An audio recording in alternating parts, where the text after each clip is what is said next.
I believe confidence requires the ability to be humbled. I don't believe you can have true confidence without having skin in the game. You have to kind of admit that it's an insecurity. You have to admit that you're avoiding it, and then you have to proactively try not to avoid it. And when you do that, it'll probably go better than you think, and you'll start to build confidence in that arena. What's going on? I have some questions. Let's do it. Let's do them. I'll do all of them, and Alan will just kick him out of the room. Sounds good. Okay. How can I find my genius zone? How can you find your genius zone? I'm sure Alan will have a framework for this. I'm sure he does. I always say look back into your past for things that you have been told you're very good at, things that you love doing, things that you'd be willing to do for free, things that you feel are having a powerful, worthy impact on the world. You have to be honest with yourself. But to Alan's point, you also have to be able to put it out into the future a little bit. I never thought speaking, podcasting, coaching was any part of a genius zone for me because I didn't feel like I was a good speaker. I didn't think I was a good podcaster, and I didn't know how to coach. Alan's back. But number one, you have to be very, very honest with yourself. We're talking about finding your genius zone, Alan. You have to be very, very honest with yourself and check in with your skills and look back into your past and say, what are the things that I've been commented on in terms of being good? What do I lose track of time when I'm doing? What would I be willing to do for free? What brings me joy? What brings me fulfillment? When do I feel the most aligned? And this is the simplest answer. Try a bunch of different stuff. You got to try a bunch of different stuff. I am so guilty of going to the same restaurant, eating the same food, and wondering why I don't have a expanded palate when it comes to eating. It's because I haven't tried enough stuff to figure out if I have a new favorite. So I would say try a bunch of different stuff. My answer to that, short and sweet. What are you ridiculously good at and it comes so natural? What comes so easy to you? Where it feels too easy. It feels almost too easy. I was on the phone recently, and I have two different clients that are looking to get investment, and we went over their pitch deck, and they're basically pitching to investors. And from my perspective, I understand what investors are looking for, and it just feels so natural to me. Back in college, I did a bunch of business competitions and won many awards, blah, blah, blah. The point I'm making is it feels so easy that it's almost weird. It's like this comes so easy to me. There's certain things that don't come easy to me at all. Bodybuilding is one of them. I'll be humble about this. Like, strength training is very humbling for me. It doesn't feel like it comes easy to me. Whereas running, I can kind of tell, like, yeah, this is my jam. I just have really long legs. So what comes really easy to you, I think, is a really good indicator of your genius zone. What's the correlation between having either high or low confidence and being either high or low on the Drive to 5? Oh, goodness gracious. Go ahead, Jeff. You can answer this one first. What's the correlation between having high or low confidence and where you are high or low on the Drive to 5? Excellent question. So first, let me explain the Drive to 5 very quickly. The Drive to 5, there's a 0, a 5, and a 10. A 5 is confident but humble. They know what they know, but they know they don't know everything. A 10 is someone who thinks they know everything, and they don't even need a mentor. A 0 is someone who thinks they know nothing and is too afraid to get a mentor or thinks they don't deserve a mentor. So if you're on the high end of Drive to 5, I believe that you are overly confident and you need humility. So if you take action, you'll most likely get humbled because you'll think it's going to go better than it really does. The 0s, it's always going to go better than you thought it was going to go, so you got to take action and realize that. And the only way to stay at 5, I think, is through massive action. I don't know if I answered the original question. Go ahead, Kev. I was just going to say, I think the correlation is personal. Some people who are high on the Drive to 5 are arrogant. There's other people on the high end of the Drive to 5 who are super insecure, but they're just masking it. There are some people that are low on the Drive to 5 that are very, very capable, but they lack the belief to do it. I think it depends on the person. I think it depends on the person and their experiences. What I will say, and I'll just second what Alan said, action will either humble you greatly or it will put wind into your sails. And you have to determine what is the catalyst for you to take the action. Whether you're on the high end and you need somebody to challenge you and say, hey, I bet you can't throw that football over those mountains, Uncle Rico. That's one way. Or you can find somebody to support you and say, hey, let's go to the mall together, using Amy as an example, and let's do some fear chasing. So figure out how to actually take action and then lean into that, and you'll move closer to 5. I don't necessarily know that there is a correlation. I think it depends on the person and their experiences. What if your lack of confidence is due to a trauma that you haven't been able to heal yet? Are there steps you'd recommend for this? Trauma creates an aversion in the subconscious. For example, after my car accident at 26, I avoided double yellow lines for a long time because I was on the wrong side of the road, and my brain associated double yellow lines with danger. And so I kept getting pulled over. I got pulled over like 2 or 3 times, being too far on the right side of the road. And fortunately, I've said this many times, the cops were very kind to me. I said, I got in a bad car accident recently. I'm working through it. I'm sorry. I'm too far on the right side. As a matter of fact, I popped my tire a couple times because there's stuff on the side of the road. So your subconscious will correlate trauma with, and usually the tendency is to avoid it completely. And so if you want to face that thing, you have to kind of admit that you're avoiding it. I'll give an example in my own life as well, another one. Emilia believes that I avoid teaching mathematics because I tend to make other people feel unintelligent and it hurts the relationship. So math has always come extremely easy to me. And whenever I'm in my math part of my brain, I'm a little bit more cold and calculating, and it makes other people feel smaller, I guess.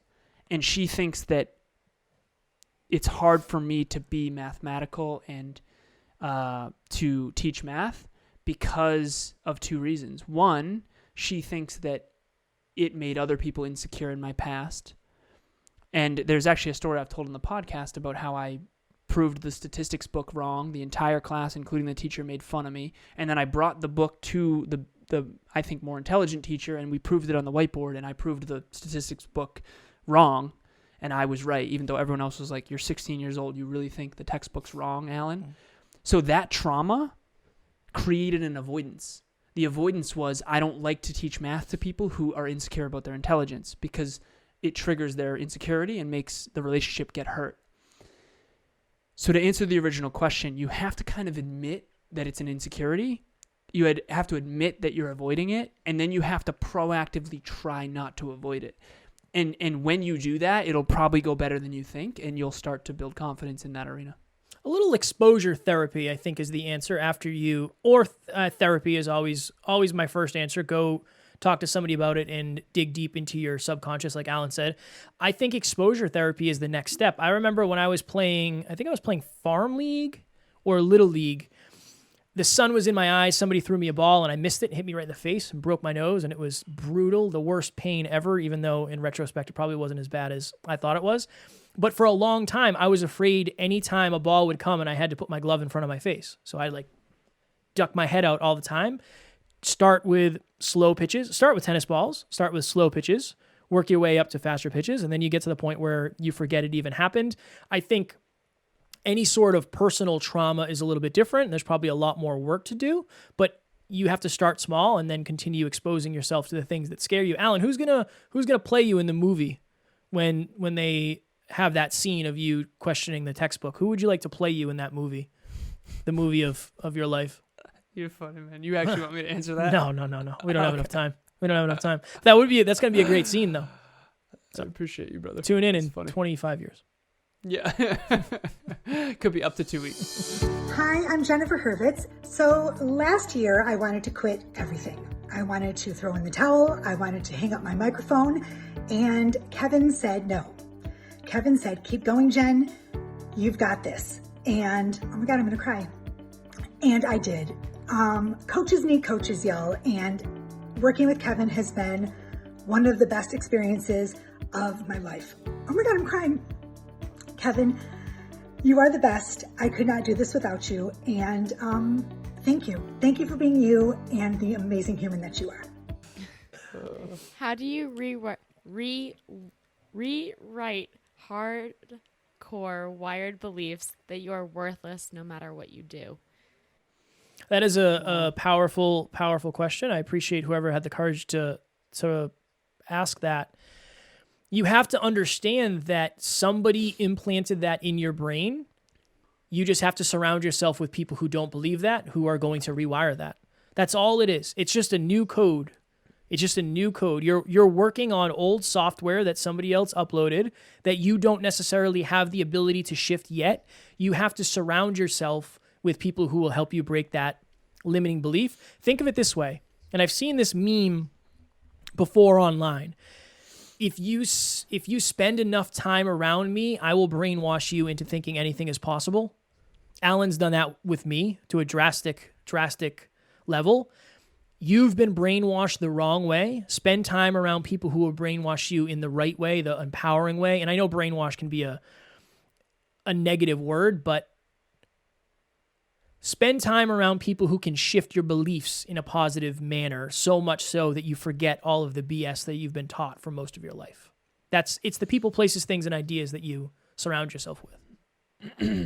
Yeah, excellent answer. Thank you, sir. Accurate thinking and data. So these people that wired a hardcore belief that you aren't good enough, you have to look at evidence to the contrary, and you have to practice that. One of my clients who said I can't write and now has 125 days straight, 3 paragraphs a day, every single day. Now she has evidence to the contrary. So it rewires the belief. James Clear talks about this in his book. We're reading it in book club. Every action you take is a vote for the type of person you believe you are.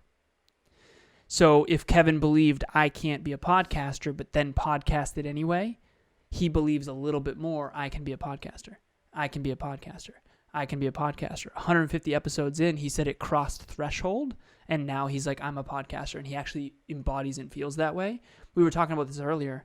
He says, I have to do it long enough to then believe it, whereas I believe it long before I do it. And it's just, you have to understand yourself. Some people are able to fake confidence. How are you able to tell when someone is truly confident versus someone who fakes it? Well, that's a good one. Jeff, go ahead. Study their actions. Someone who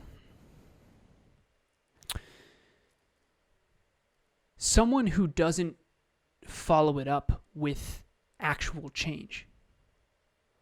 Someone who is not evolving with what they say. And you got to look at the track record. You just have to look at the track record. So, for example, I want to use me as an example in this because when I talked to Emilia and we decided we wanted to get our PhD in neuroscience, it's not like I'm just saying that. Now, I'm not 100% certain that I want to do that yet. That's brand new. But if you're going to believe somebody about that, believe someone who already got a bachelor's and a master's and who always reads books and who has studied neuroscience for decades versus someone just saying it. So you got to look at the body of work. If Leonardo DiCaprio comes to me and says, I'm going to crush it in this next movie, I'm going to be like, yeah, you are. Because I'm going to look at the evidence of the past. He's had so many amazing movies. Steven Spielberg, same deal. I'm going to have a blockbuster hit this year. Okay, Steven Spielberg, yes, you absolutely are. Let's get on that train. Versus someone who's brand new just saying it. So you got to look at evidence. You got to look at, and you got to look deeply too, because, okay, Kevin and I, for example, if you looked at us 3 years ago, you would not necessarily know, unless you looked very deeply, how successful we might be. And this isn't about us, but it's about the principle. You have to look at the actual trajectory. You have to look at the past. You have to look at the presidents. You have to look at the past. You have to look at the present, and then you have to project it into the future. And I digress. I'll answer with this very last point. I was with one of my main mentors over Christmas, And he is an investor and a CEO of a robotics company. And he and I were talking business. And there's certain factors of a healthy business. And I could go through each of them. That's for another day. The point is, if you're going to invest in a company, you need to invest in a company that has a proven track record. If Elon Musk says he's going to do something, chances are he's going to do it.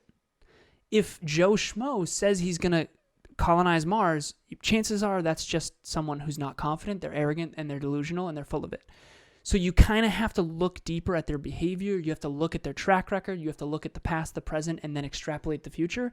Don't invest in a company that doesn't have indicators of future success.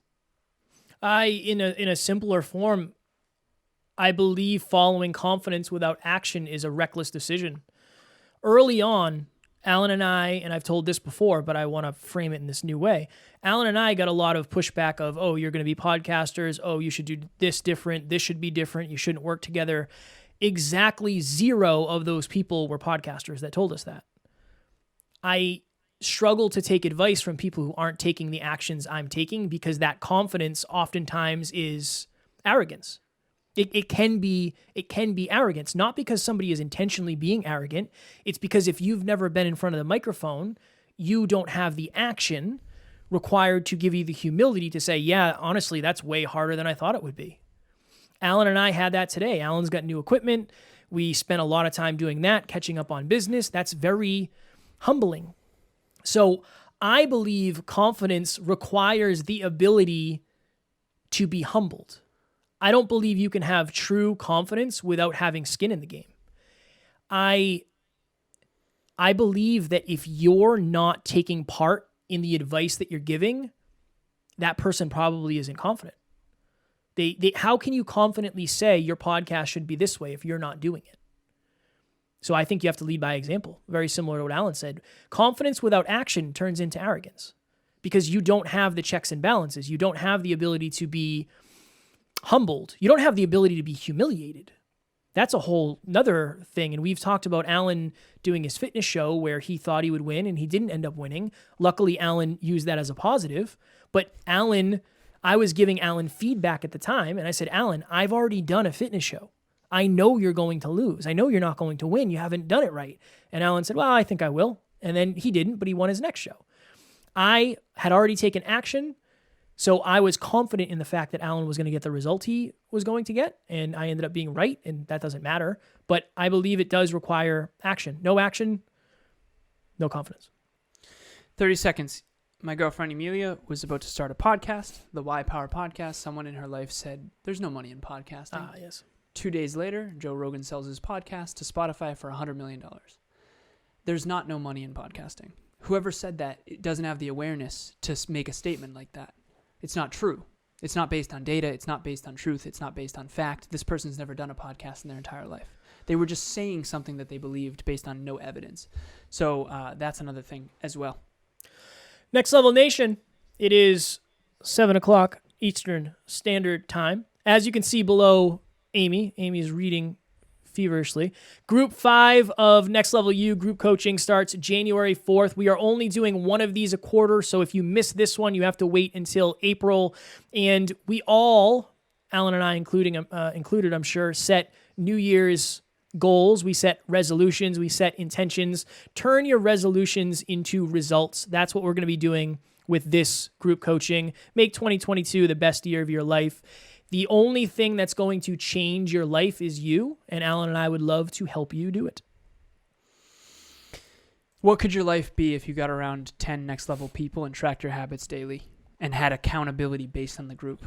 Remember when you were on a sports team and you were on fire and you were rocking and rolling and you were in shape and you were crushing your goals and you were exercising consistently? That's what we've replicated here. Join us in group coaching. We're only doing one every quarter. We will not be opening another one until April. We will not be taking any more than 10 people. It's designed and engineered specifically to be a tight-knit group of people that can really get to know each other at a deep level and hold each other accountable.